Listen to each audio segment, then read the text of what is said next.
you guys. It's been forever. It's literally been so long since I've seen you guys and since I've talked to you. Yeah.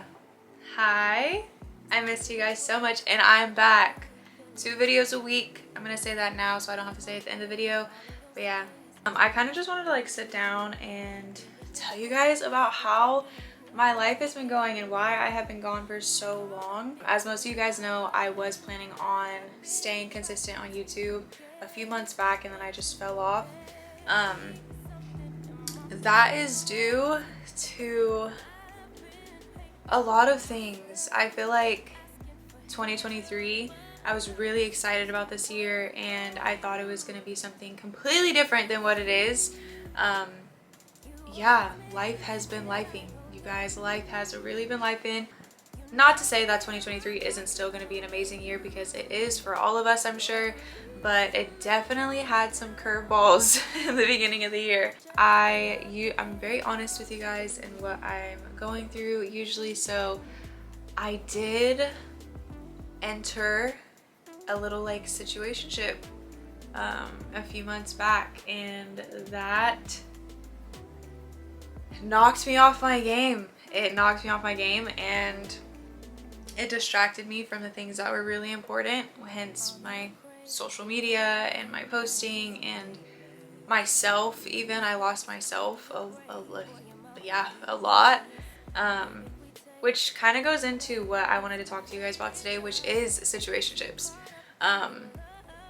More often than not, a lot of people actually deal with situationship heartbreak and situationships more than they actually do real committed relationships. I also want to start off with saying that I truthfully don't think that situationships should even be a real thing. I think that they are dumb.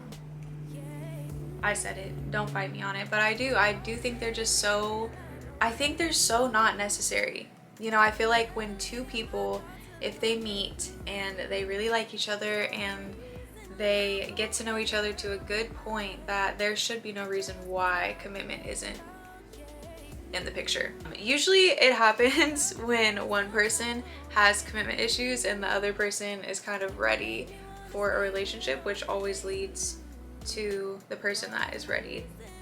They always usually get hurt. I do also think that situationships are very, very emotionally draining. I think that when you put so much into a person and you put so much of your energy and your time and your effort and you're vulnerable with the person and you just invest a lot of your time into someone for it to not ever turn into something, it's so much more traumatic than people lead on. I think that a lot of people are like, oh, like it's whatever, and they like toss it to the side, but it does something to you. Like putting your time and energy into someone just for it to not work out, or when you feed yourself or the other person feeds you these fantasies of like you guys working out and this and that and that they love you and like, oh, and it doesn't work out, it hurts like really, really, really bad. And it's almost like a humiliating feeling because you're hurt over something that was never even yours. And that's a very like embarrassing and humiliating feeling, and you almost get mad at yourself because it's like the whole time you kind of knew that it wasn't going to work out. You were just hoping that it was going to. So when you like reach that reality within yourself, you're just kind of like, why did I do that? Why did I even put myself in this position to be heartbroken? Why did I not pay attention to the red flags even though I seen them? Like, and that's a common mistake most people make, is they'll see the red flags, they will notice them, but they'll just ignore them because like hope. Which I think it's a beautiful thing to be such an amazing person to the point where you do see people for their potential and you have so much hope in people. But at some point you have to listen and go with what people are showing you. I posted this thing on my Instagram that was like, oh, like my requirements. And I know the video was very, very direct and like it seemed very dominant.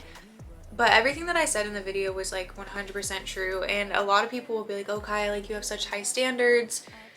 But there's a reason for that. You know, like I've been in my toxic relationship phase. I've dealt with abuse physically and mentally. I've dealt with so much stuff already when it comes to relationships and just toxicity that I am not allowing anything of that sort to walk into my life ever again. So I do have high standards, and I think that that is perfectly okay. I don't think that a woman or a man knowing what they want should be put out as like, oh, high maintenance. I think we all deserve to be high maintenance, especially if we've been through a hard time with relationships and we have trauma. You know, like, I do want someone who is obsessed with me in a healthy way. I do want someone who is an addition to my life and doesn't drain me and doesn't make me overthink and cry myself to sleep and just drive. Like, I just want something healthy. And I think when you come to that point within yourself, you do get a lot of judgment for it, and it's like, oh, you're high maintenance and this and this and that, but like, so what? And what about it? You guys are mad because I know myself. You guys are mad because I have standards. How does that work? How does that work? Exactly. But yeah, situationships are crazy, and honestly, from my personal experience, I think they hurt a lot worse than actual heartbreak, especially when you've been in one for like so long. I think time plays a huge factor in that too. The dating pool in today's age is just,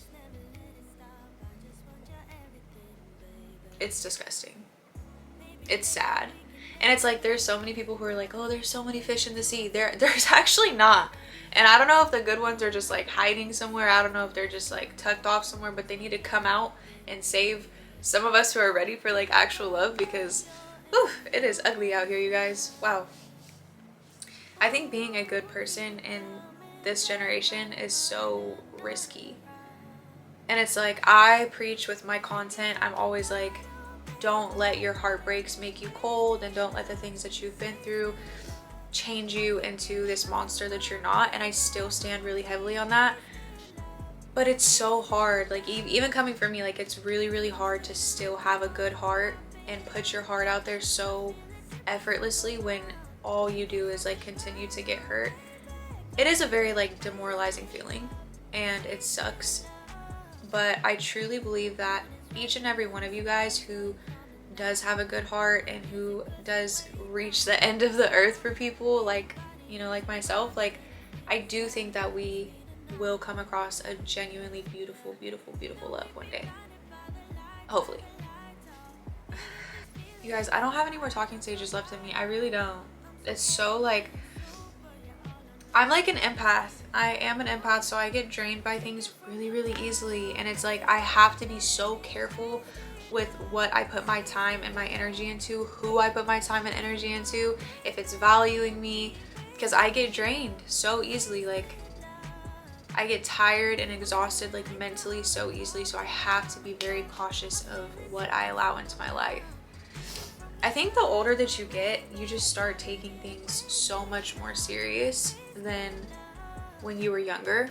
When I was younger, I would just not really care about anything and be very reckless with like my feelings and my emotions. But trauma is real, and trauma responses are real, and how trauma affects the brain on a day-to-day basis is very real. So it's like, I have to be so careful with everything that I do in my life right now. Everything I do is so well thought out and analyzed, and yeah, I think adulthood is just, whew. I remember when I was younger, I would always be like, oh, I want to be older so bad. Like, I want to be able to be 21 so bad and drink so bad. And it's like, wow, I would give anything to be able to go back and be that young again and just not have any responsibilities and just be able to breathe and play until the street lights come on and just have an imagination and not have any worries. Because the older that you get, it's like there's something every single day that will try and break you. Whether that be like financial, relationships, friendships, a different career change, like life is crazy, y'all. Like, it is really, it is hard. And don't try and make it seem like it's not, because life will always be hard, and it is hard, and that's just the truth. That doesn't mean that you can't find the good in it though. Another reason why I haven't really been posting is I just needed a break. I needed a break from everything. I recently started doing jujitsu, which honestly has changed my entire life. It's really rare that I find something that I love doing. The one thing that I've been passionate about, that I've stayed passionate about, is my content creating. I've always tried to like search for new things that really make me happy and really bring me comfort and peace, and I haven't found anything up until I found jiu-jitsu. And literally from the first training session that I went to, I left and I cried on my way home. Like, I was crying because I haven't had anything ever in my life bring me that feeling. Like, and ever since that one training session, like, I've been going, if not every other day. I did injure my hand, so I haven't been going as much as I want to, but that's because I need my hand to heal and then I'm gonna be back on the mat. But yeah, you guys are gonna be seeing a lot of my jiu-jitsu content. I'm gonna be posting a lot of it on my Instagram. If you're not following my Instagram, I need you to go ahead and follow it. I am going to be putting a lot of my content on YouTube and Instagram rather than TikTok. As grateful as I am for how far I've gotten on TikTok, I do want to focus more head on in my career and where I want to be in terms of social media. So I'm definitely going to be posting on here a lot more, and Instagram. On here is going to be twice a week, like I said in the beginning of the video. My Instagram is, I'm just going to be posting all the time, so you guys will never have any dry content on there. There will always be something on there. But yeah, I just wanted to catch up with you guys and tell you guys what's been happening, and I love you guys so much. And if it wasn't for you guys, I genuinely do not know where I would be, but I know that I would not be where I am today. So I love each and every one of you, and I hope that you join the family and you can see me grow on my channel and we can all grow together. And I hope to meet you guys one day too. I want to try and do a meet and greet probably within the next year or so. Yeah. Again, I love you guys so much, and if you're not already subscribed to my YouTube channel, go ahead and subscribe, like, and comment on this video. And yeah, make sure you're following my Instagram and everything like that. There will be 2 videos a week on my YouTube, so they're gonna be vlogs, just honestly anything really. I'm not I don't really set too much into like the trends and the pranks and I'm just me. So if you guys want to stay and watch, and if you guys love and support me, then yeah, you'll be here and you'll see everything. But I'm sending you guys all my love, and remember that what hurts now will always make sense later. Okay? I love you.